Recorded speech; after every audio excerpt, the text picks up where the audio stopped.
Be ready. 5 seconds. Start.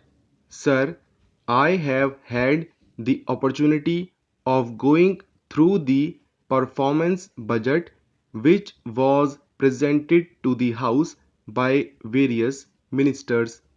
May I request the Finance Minister kindly to go through at least one performance budget. If you want, you can go through the entire thing and see whether, in the case of at least one ministry, the performance budget has really fulfilled the targets or not. He must first satisfy himself.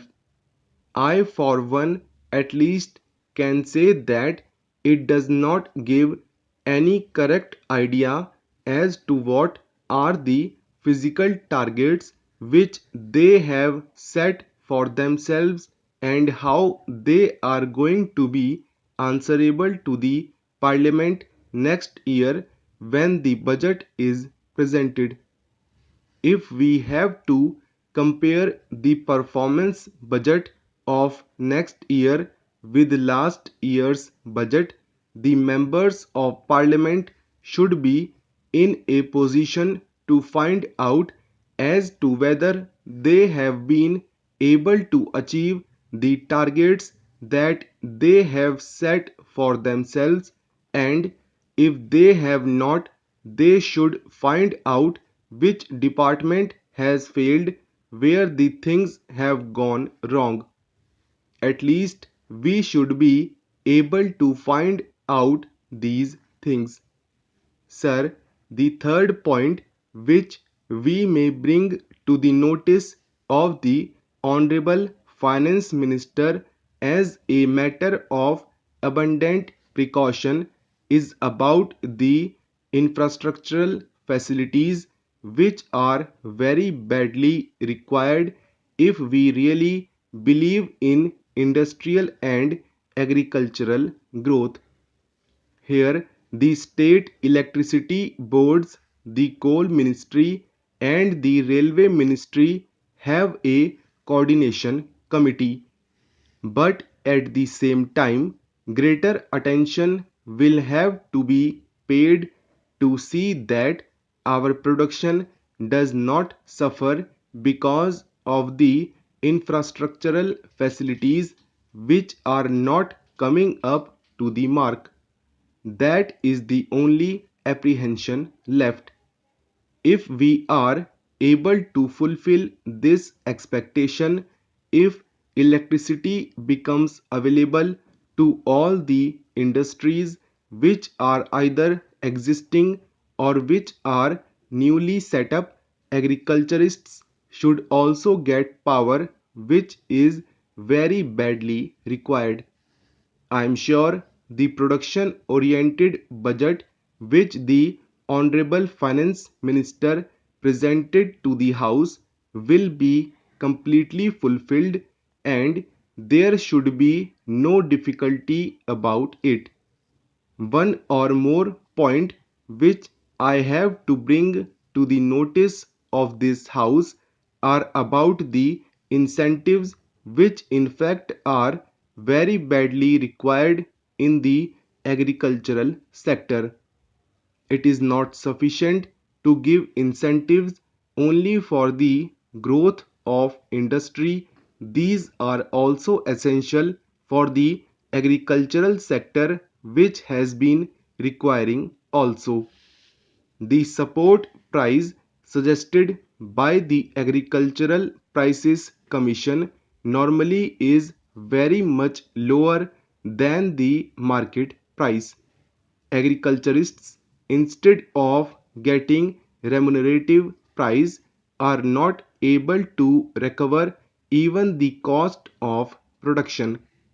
I would also suggest that the Agricultural Prices Commission should be an independent body, and it should be a statutory body created by a statute of this Parliament so that they are able to correctly find out and assess the cost of production and suggest what should be the price which should be payable even as a support price to the agriculturists. The second point is about the agricultural credit line, which has got choked up in a large number of states and it has got to be cleared. Honorable member is not here, but I was amused to find that every now and then, whenever the question of Maharashtra scheme was being raised here, he always used to say that there are some fictitious transactions and fictitious loans were given. I do not know on what basis he has been saying that. Even if there are some fictitious transactions, those could be found out and the persons concerned punished for that. Why should every cultivator be punished for that? They are not able to utilize the Reserve Bank credit limit because a large number of defaulters are there. The Maharashtra government has taken a bold and realistic step in this direction and they wanted to provide rupees 50 crores for wiping out the loan of these small and marginal farmers. I would request the finance minister to see that at least the Reserve Bank does not come in the way. The Reserve Bank should not create any difficulty if the credit line gets cleared and they are able to utilize the agricultural credit in full, which in fact they require very badly. There is one more point. Some kind of adjustment in the price of urea and other chemical fertilizers which the cultivators have to use is necessary. The price of all petroleum products has gone up, thereby urea has become a prohibitive item for agriculture. Some kind of adjustment effected by which urea should be easily available to the cultivators is one of the points which the finance minister may kindly consider. My next point is about the natural calamities and the scheme of rescheduling of loan.